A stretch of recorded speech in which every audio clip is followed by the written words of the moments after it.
Today I'm going to show you how to register your domain inside the Insight app.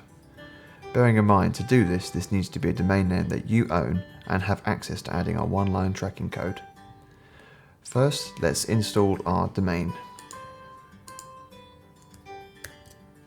Once you've entered your domain, click register.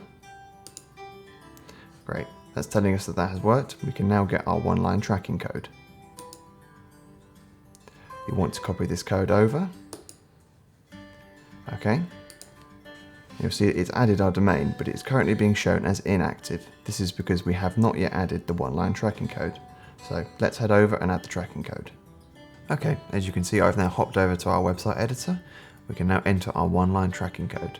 To do this, we need to enter it in just before the closing head tag. We scroll down, you can see the closing head tag here. So let's paste in our code. Okay, all you need to do now is save and update this, and that will register your domain. If we now head over back to the Insight app and we refresh the page, we can now see that the domain has been registered as active. This is all you have to do. Now the next time you send out a campaign, Insight tracking will automatically be added, and you can view this inside your campaign analytics.